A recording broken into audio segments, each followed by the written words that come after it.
आपका passage start होगा 5 second बाद। प्राचीन काल में भारत में पंचायत की ऐसी व्यवस्था थी जिसमें पंचों को समाज में न्याय करने वाले लोगों के रूप में ईश्वर के सदृश समापन प्राप्त हुआ था। पूर्व काल में स्थानीय प्रशासन, शांति व्यवस्था एवं ग्राम विकास में ग्राम पंचायतों की महत्वपूर्ण भूमिका होती थी। डॉक्टर सरयू प्रसाद चौबे के शब्दों में आर्यों के आगमन से पूर्व ही यहाँ ग्राम राज्य एवं ग्राम पंचायत का पूर्ण विकास हो चुका था। प्रत्येक गांव में एक ग्राम पंचायत होती थी जिसमें एक मुखिया और अन्य प्रतिनिधि सदस्य होते थे।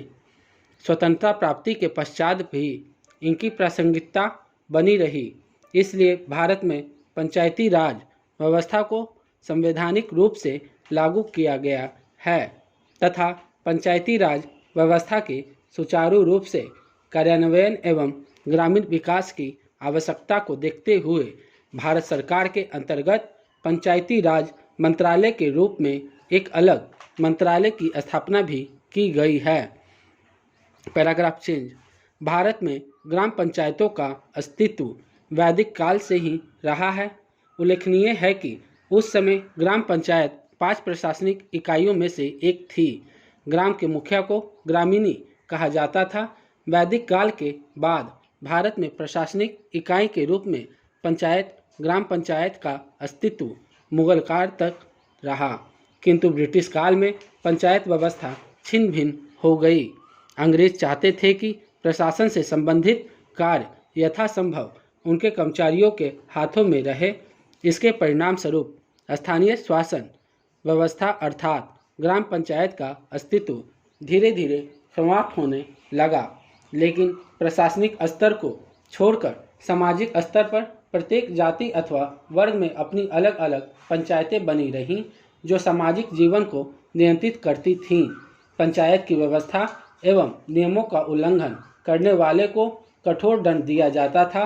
इन परिस्थितियों को देखते हुए अंग्रेजी सरकार ने भारत सरकार के अधिनियम 1919 के अंतर्गत प्रांतीय सरकारों को कुछ अधिकार दिए, जिसके फलस्वरूप वर्ष 1920 के आसपास सभी प्रांतों में पंचायतों का निर्माण कर उन्हें सीमित अधिकार दिए। अधिकार उस समय ग्राम पंचायत जन स्वास्थ्य, स्वच्छता, चिकित्सा, जल निकास, सड़कों, तालाबों, कुओं आदि की देखभाल करती थी। इसके अतिरिक्त उन्हें सरकार द्वारा न्याय संबंधी कुछ अधिकार भी प्राप्त हैं, किंतु इन सबके बावजूद ब्रिटिश काल में ग्रामों में धरातलीय स्तर पर पंचायत व्यवस्था प्रभावहीन ही रही। वर्ष 1947 में मिली स्वतंत्रता के बाद पंचायती राज व्यवस्था लागू करने के प्रयास तेज हो गए। भारतीय संविधान में पंचायतों के गठन के लिए प्रावधान किया गया। भारतीय संविधान में राज्य के नीति निर्देशक तत्वों के अंतर्गत कहा गया है, राज्य ग्राम पंचायतों का संगठन करने के लिए कदम उठाएगा एवं उनको ऐसी शक्तियां और अधिकार प्रदान करेगा जो उन्हें स्वायत्त शासन की इकाइयों के रूप में कार्य करने योग्य बनाने के लिए आवश्यक हों।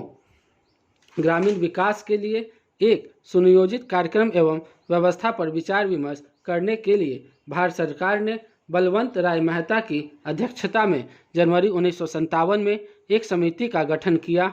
बलवंत राय मेहता समिति ने अपनी संस्तुतियां नवंबर 1957 में सरकार जनवरी 1957 में एक समिति का गठन किया। बलवंत राय मेहता समिति ने अपनी मेहता समिति के प्रजातांत्रिक विकेंद्रीकरण के प्रस्तावों को स्वीकार करते हुए राज्यों से इसे कार्यान्वयन करने को कहा। इसके बाद 2 अक्टूबर 1959 को भारत के प्रथम प्रधानमंत्री पश्चिम जवाहरलाल नेहरू द्वारा पंचायती राज व्यवस्था का शुभारंभ राजस्थान के नागौर जिले में किया गया। 11 अक्टूबर 1959 को आंध्र प्रदेश में पंचायती राज प्रारंभ किया गया। पंचायती राज को अधिक प्रभावी बनाने के लिए वर्ष 1977 में अशोक मेहता की अध्यक्षता में एक समिति का गठन किया गया, जिसने वर्ष 1978 में अपना प्रतिवेदन प्रस्तुत किया। अशोक मेहता समिति के प्रस्तावों को स्वीकार नहीं किया।